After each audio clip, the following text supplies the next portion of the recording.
Listen to my nonverbal cues, how to read nonverbal communication like a pro. What's up, folks? This is Granison here with Seduire International.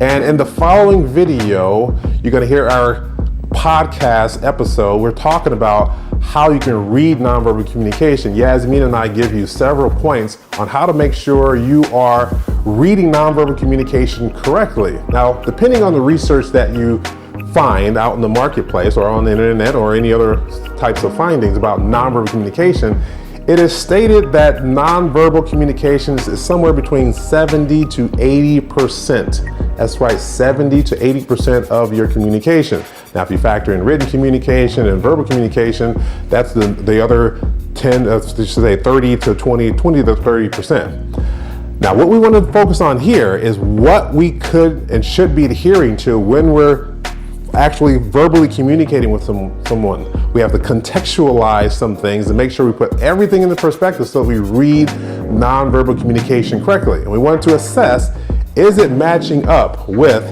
our verbal communication or whoever we're talking to, all right? So making sure that's part of the equation, we want to make sure we have that. So listen carefully. And also, I'm going to provide a download that will show you, we have a pie graph based on the information in our program that divides the nonverbal communication into certain sections. And you can see that 20 to 30% is also very much so represented in this graphic. All right, folks, let's get into the podcast episode. Thanks. Bye.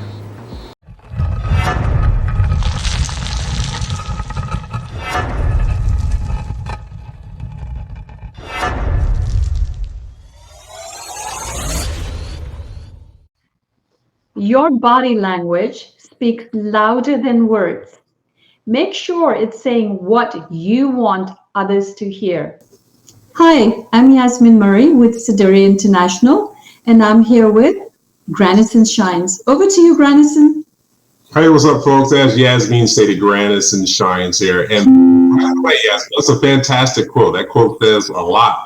And in fact, it dives right into our subject matter today, which is listen to my nonverbal cues, how to read nonverbal communication like a pro. Now, this is a very, very, very vast subject, folks. So stay tuned as we dive into this edition of the Silverton Podcast. So while you're watching the video, wherever you are, make sure you like the video, first of all. Follow us wherever you are. If you're watching it on Spotify, follow us there, Amazon Music, or any other streaming media, follow us there. If you're also on our YouTube channel, follow us there. Make sure you subscribe at the same time, hit the notification bell, and that way you can get all notifications as we are starting these new series on nonverbal communication. We have a series, I should say, and we're going to be blasting this out to everybody. We want your help, need your help to get this all the way around to the other side of the world. There are people, leaders like ourselves that need to know this information, because nonverbal communication, as some research shows, it is up to 80% of our conversation. Research shows between 70 and up to 80% of our conversation. That's how much nonverbal communication is involved in actually transmitting a message that we want someone to receive.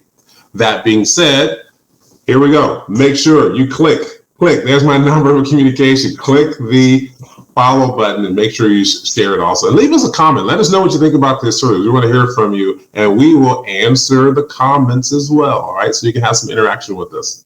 All right, as we are embarking upon our nonverbal communication series, this one here talking about reading nonverbal cues. So this is a very, very vast subject. So with that being said, I'll turn it over to Yasmin, and Yasmin will post me with some questions that she has for me.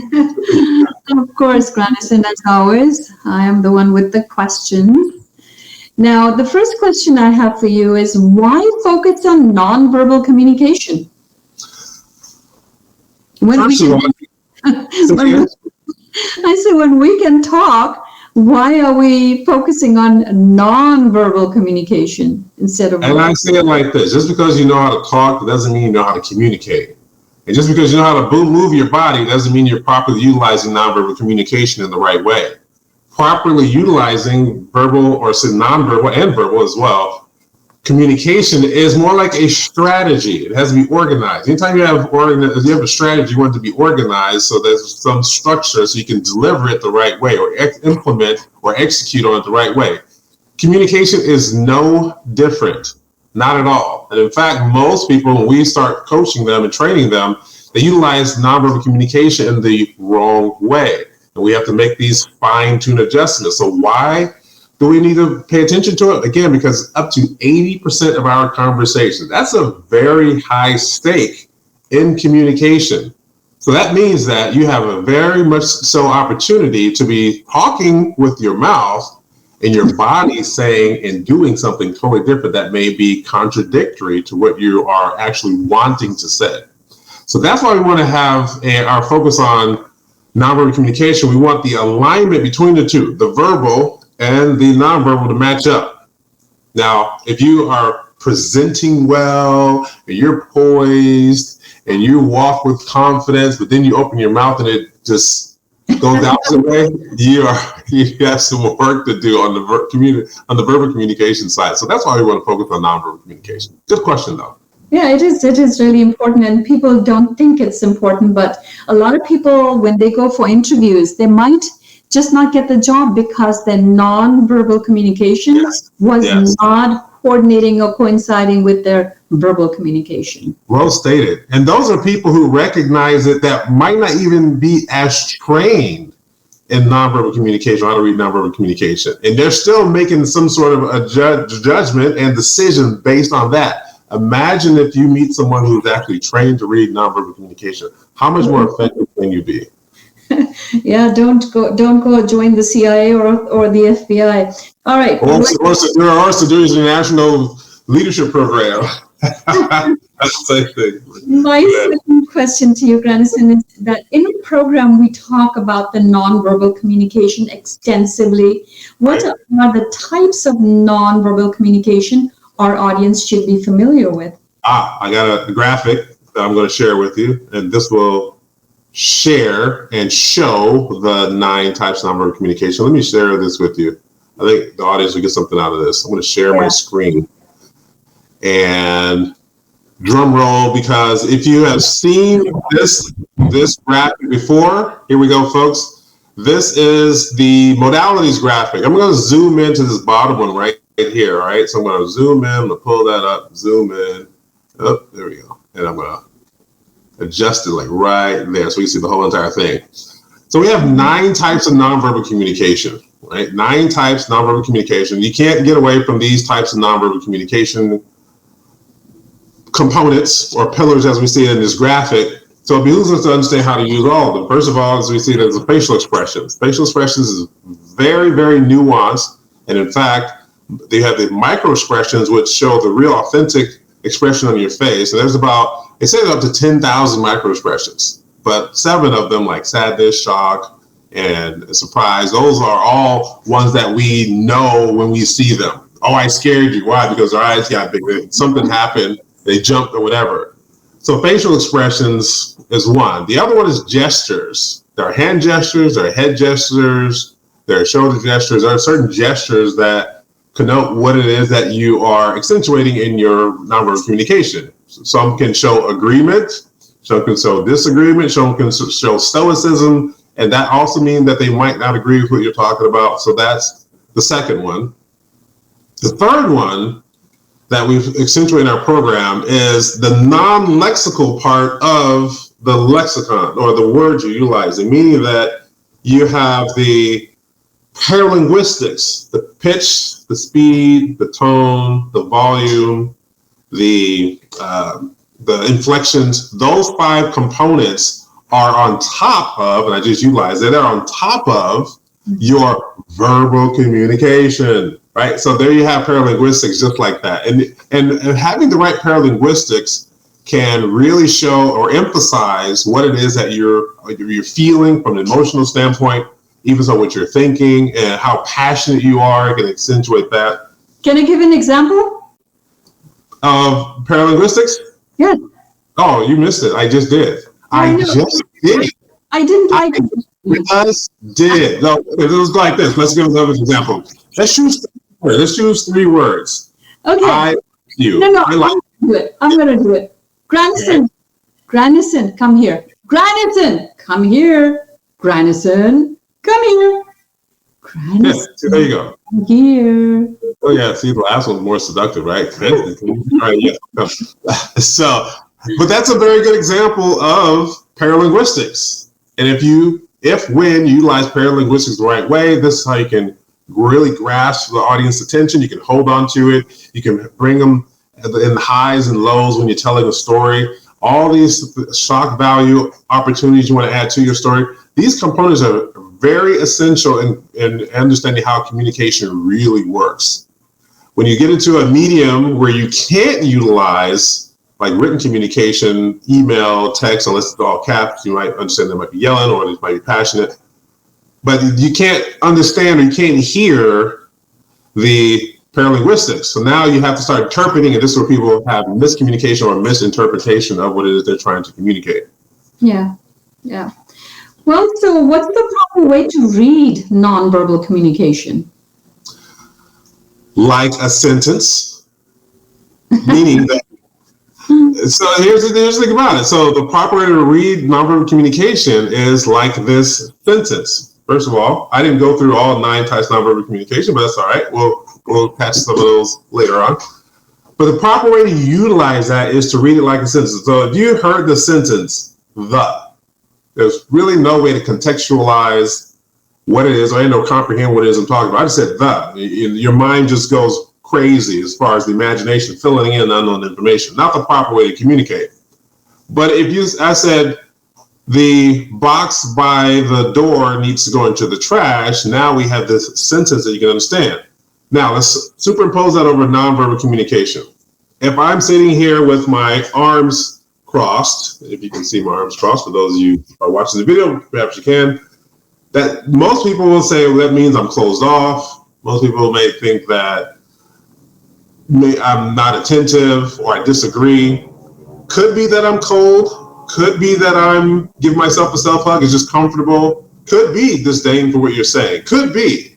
But that's just one word of the entire sentence. Now, if I crossed my arms and I angled my shoulders and sat back, and then I curled my lips up at the same time, now you can start understanding, I don't believe a word that you're saying. So you have all those components. You have my hand gestures, my body language, my head, my lip, my facial expression. You have all that working together, and that's how you properly read nonverbal communication.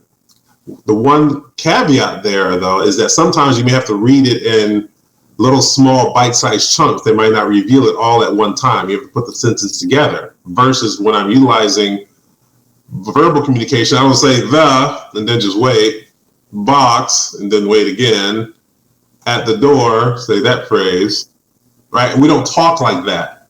Nonverbal communication is that way, though. Can be that way. All right. So let me dive into some of the other, I'm going to dive into 2 other components for the nonverbal communication. There are 9 types there. Yep. And if you can see it, great. If not, I'm actually, for those who can't see it, let me just say this. So you have proxemics, how close you are to a person. Eye contact, haptics or touching someone, appearance, artifacts, and symbols, body language. Now, let me go all the way over to the last one I said. Body language, most of the time people see body language or hear the word body language, and they think of all the hand gestures and head gestures and facial expressions.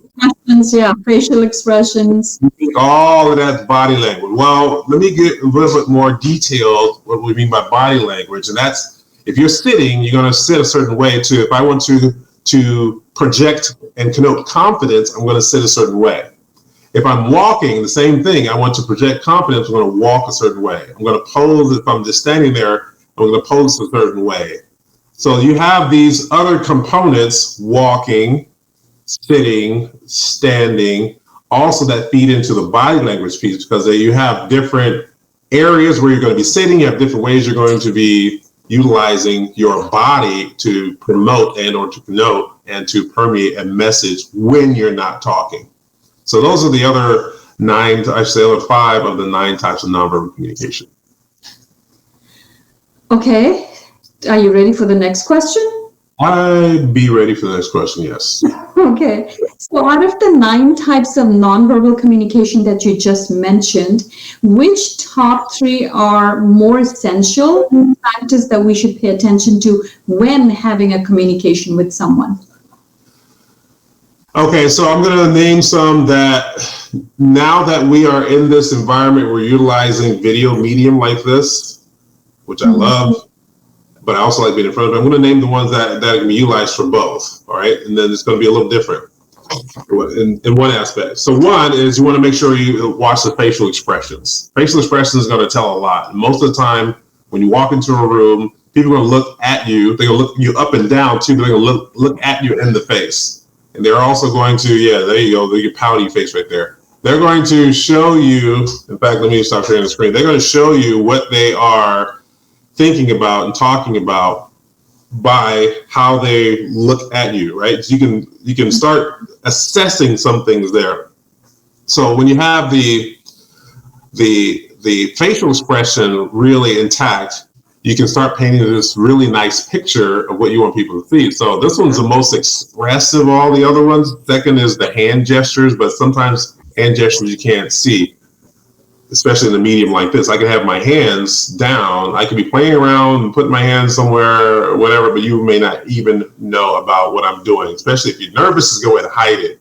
But if you're in front of someone, now you'll have that opportunity.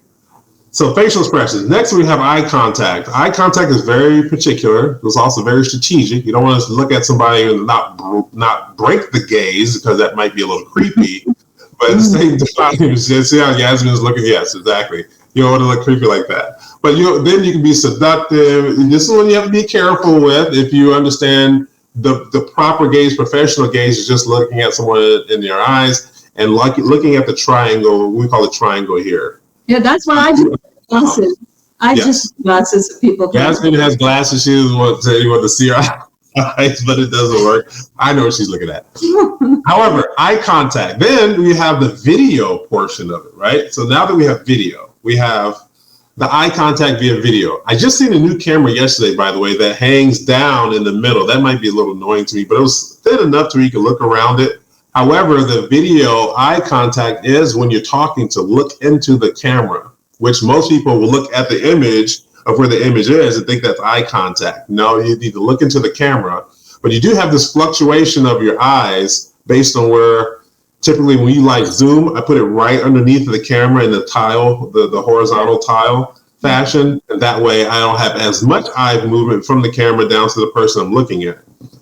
But if you have it more side by side, just two people, you may have to look here and then you may have a longer distance between the gaze of the person when you're looking at them, because you want to read their body language too. So that's the eye contact. The third one that I would say that's very easy to tell, even if the camera's off, is the paralinguistics.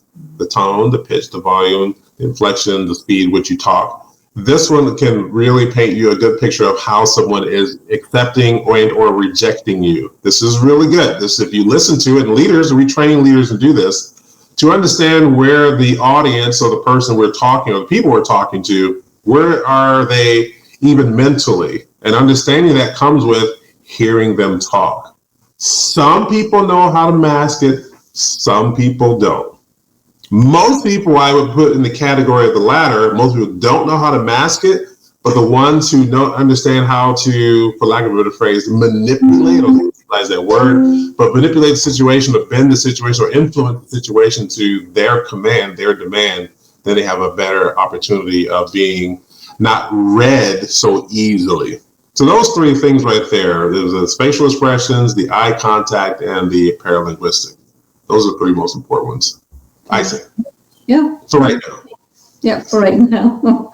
It might change. The three most important ones might change next conversation or whoever I'm talking to, but appearance is also important. In fact, you know what? Here's a fun fact right now. Let me interject this right quick. Did you know that by your appearance, folks, listen up really, really closely here, how you appear to people on a professional level is associated with the quality of work that you deliver. Yeah.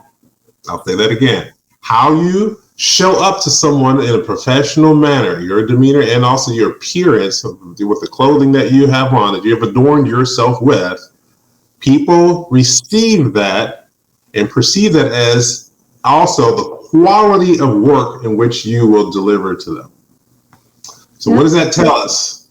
Dress to impress. Or dress for success. Yes. Dress to impress or dress for success? Both. Both.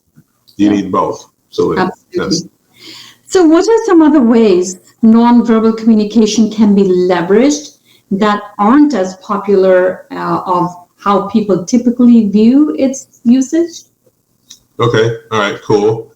Most people will, in my conversation with most people, they think body language, like sometimes like communication, they think me going outward, my body language, what my body is doing. But it's also, in communication, it's a two-way street. I also have to be cognizant, not only cognizant of myself, but also cognizant of the other person. So the next three components here I'm going to utilize in conjunction with the other person, even though they're also apropos for us. Okay, so hang with me here. So first of all, understanding emotions and sentiments. Again, if you're in tune, nonverbal cues such as your facial expressions, and you get piecing this all together, facial expressions, the gestures, the paralinguistics, the speed at which the body language, all those movements and all those coming and coalescing together can display to you that the emotional state and the sentiments of a person. And this is where if you train, and again, remember this goes the other way around too. So you have to make sure that as a leader, we always talk about this leadership frame, right? Yasmin and I utilize it all the time. A leadership maintained frame. As a leader, you are going to be in a hot spot. You are going to be frustrated. You are going to be taxed with emotional distress from other people that want to project their energy on you. And we have to mainframe as a leader. We're the ones that control the temperature of the room, so we don't have the affordability to be in this exuberant emotional state and just act out of pure emotion and not collected emotion. So that behooves us to understand how we're performing and or looking how we look at in someone else's eyes, or how we're looking in someone else's eyes. They're going to be looking at us, and we have to maintain that. So again, both of these sides, the pendulum swings both ways. It's for them and it's for you as well. So that's one, emotional state. The second one that I'm going to utilize, and I alluded to it earlier, is that especially with gestures, it should be to enhance your conversation. One of the biggest opportunities for not only increasing confidence, but also understanding body language. In our program, we have people make videos, a plethora of videos, depending on what it is we're focusing on. And one way that we analyze the video is we'll have them recorded, of course, and we'll listen to it, and then we'll watch the video as well. Then we'll just watch the video, turn the audio off, mute it, and as it play. This now the verbal communication, nonverbal communication just jumps out right at you. All the things that you did not see when you heard the audio with it become very, very apparent now, and they're out in the open. They're no longer obscure. They're not going to be hidden by encapsulating someone with their verbal communication. So you can see the nonverbals very, very well.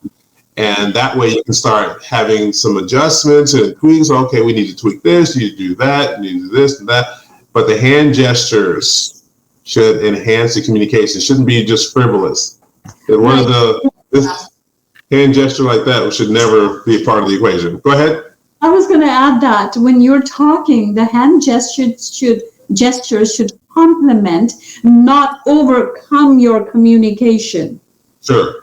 So you have to monitor how you utilize these hand gestures. If you're on a stage now, consequently, and you have an audience and you want to project to the back of the room, you do want to utilize your hand gestures perhaps above your shoulders, because that connotes more loud and more boisterous, more energy. And that's okay in order to do that, because you want to grasp the attention for those people who are in the back of the room, as well as those who are in the front of the room. They may be far enough to where you're not overpowering them, but at the same time, you're still communicating with them from a nonverbal perspective. And also for someone who is of smaller stature, Yes. that makes Yeah. you appear bigger. And Absolutely. Yes. you're easier to see. Go ahead, Granison. Sorry. Yes. No, that's fine. Yes, making yourself bigger. I had a boss named Armin Fagioni when I worked at my first electronic sales component job. Very good salesman. He could utilize his hand nonverbal communication, his gestures, very much so to make himself bigger. He was a smaller guy, smaller stature, smaller height and stature, but he could make himself seem really big. But he can also shrink himself. It was amazing. The guy was amazing. I mean, it still does it to this day. And I learned how to do that, and not as good as him, but maybe I am now. But he was fantastic with it. Okay, you did something, and I've heard before. Now, in order to make yourself bigger, of course, you can do the hand gestures or wear heels. What do you do if you're a big person and you want to shrink yourself so you don't dominate or scare someone? Yeah, so there are a couple of different tricks that I do. One is that when you spread your legs a little further, you come down a little bit. So that's one. Not like I'm sitting there in the splits, right? It's like the splits. However, my legs may be a little further apart. Another way to do that is to angle the legs and kind of lean back a little bit. That also does it. But then this is a posture thing to the side. There's a way that you can I would see Armin kind of go like this. He would kind of talk like this, and he would bring his shoulders a little bit, and that would also make him seem smaller. And so I learned how to utilize that because I'm a big guy. Most of the time, that can be intimidating to other people. However, I also exactly. So the final thing I want to mention is detecting deception. This was a big one. And leaders, you want to learn how to be adept at this one here, learning deception, because as a leader, people need our approval of certain things that they want to do, certain things like vacation, whatever. And and this is just one example, but there are times when they're saying something and they will manipulate the situation, either with waterworks or tears, or they're pulling on the heartstrings real hard, and it's trying to drip tears out of you. So it can be very manipulative in its nature, but it might not be intentionally malicious, but it can be malicious. So we have to understand how to detect deception. And that takes practice. That takes a while. It takes a lot of observation, hearing and seeing and piecing things together, being extremely observant, because nonverbal cues can sometimes indicate that someone's being deceptive and hiding something. So law enforcement, like Yasmin talked about earlier, FBI, TA, those guys, they're trained in order to do that. And your body does certain things when you are being deceptive. Sometimes the throat swallows, the look, the nervousness, the hand sweating, the shaking of the hands, the fidgeting, can't be still. There are a lot of things there that can show a person that this person may be deceptive. And most of the time when it's executed by the person who's being deceptive, very much so unconscious, or I should say subconscious, very, very subconscious, very, very, very subconscious. But if you're trained, and you have a bit of resistance to someone pulling on your heartstrings really hard, and it takes a little bit of emotional distance in order to do that, then you can start assessing things the right way, coupled with a little bit of intuition, but also a lot of your experience. And therefore, now you have a very good idea of what this person's talking about or trying to do. Trying to pull the wool over your eyes, right? That kind of Granison, before they take polygraph tests, they say some of these people take some kind of medication, Xanax or something to just calm them down. Yeah. So that your nonverbal cues are not detected. But I'm sure they know that you need to relax. To relax. They're like, this person took something. And if you're slurring, you go there slurring, and you're bouncing off, and you just all calm, and you all laid back. They're like, he's taking something. Yes. So my last question to you is, what's a good way for our audience to get adept at mastering the proper use of nonverbal unique issue? Good question. This is a learned skill set, so therefore having some coaching and training for it is very much so in alignment with becoming more adept at this skill set. It's not, you can read books, you can, of course, look at videos. You want to do that as well to supplement, but you do want to get trained directly on that. Our program does that. We do that more for leadership capacity, of course. Leaders are very susceptible for people trying to be deceiving in a myriad of different ways, and reading nonverbals is a really, really good one. Second way, and I used to hate this way, oh gosh, but it's one of the more powerful tools we utilize in our program, that's role play. I love it. I know you love it. And Yasmin, if you ever do a warning, fair warning to everybody who's listening to this, if you do a role play session with Yasmin, she is very tough on the role play. I mean, one of the tougher people that I see, but she gets results. And of course, it's all about the results. So role play is very, very integrated in our whole entire program, understanding how to take a scenario and influence that scenario to where it has the positive outcome that we want. That's imperative for leaders to understand how to do that. And the third thing is to record yourself and watch your body language. Yep. Mute, as I stated earlier, hit the mute button and just watch how you perform on video. Even if you can remember some of the things that you were talking about, and see if when you get to that point, does the nonverbal communication accentuate that, or does it mitigate that? Does it raise the heightened awareness of what you're saying, or does it raise, as destroy, lower, R-A-Z-E, destroy what you are trying to say? And if it's destroying what you're trying to say, it's going to be a fiasco. You know, we are our worst critics anyway, so it's good to record. Oh yeah. Yeah. Oh yeah. By the way, if you have never recorded yourself, or you're just starting to get into this realm here, it's going to be taxing on the brain, of course, and the emotions. And people, but this is the number one way that we increase confidence in our program, right, Yasmin? We have people make videos. Thing for someone to do. As much as I thought I was good at speaking in public, but when it came to making the videos, oh yeah, you were like that too, right? Yeah. Sometimes we throw the blind in there. Sometimes we ease you into it. Start making a video with just your voice and the PowerPoint screen, and then the little box in the corner, and then now you can just click it, and you're an old pro now. You just click it and start talking. So that's it. That's it, folks. Yes. That was good information, great information. So if you're looking for more information, Granison, where do they go? Go to our website, SeduireIntl.com. You can fill in the form there on our website, contact us form.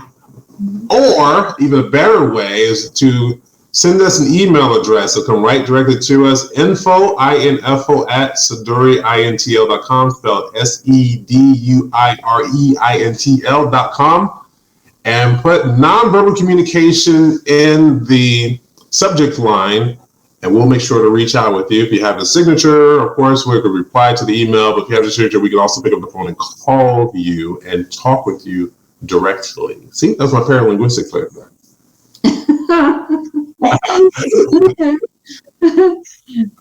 Sure. That's Granison. Sure. Now, Yasmin is using paralinguistic. Here we go. All right. Thank you very much, folks, for your time. Remember, on your way out, before you leave, click the like button. Make sure you also click the follow button and follow us on all the mediums that we have available for you to get this information. All right, folks, until next time, Granison shines with Yasmin Murray. Adios. Bonjour. Goodbye. All right, folks. Talk to you later. Thank you for watching and listening. Bye.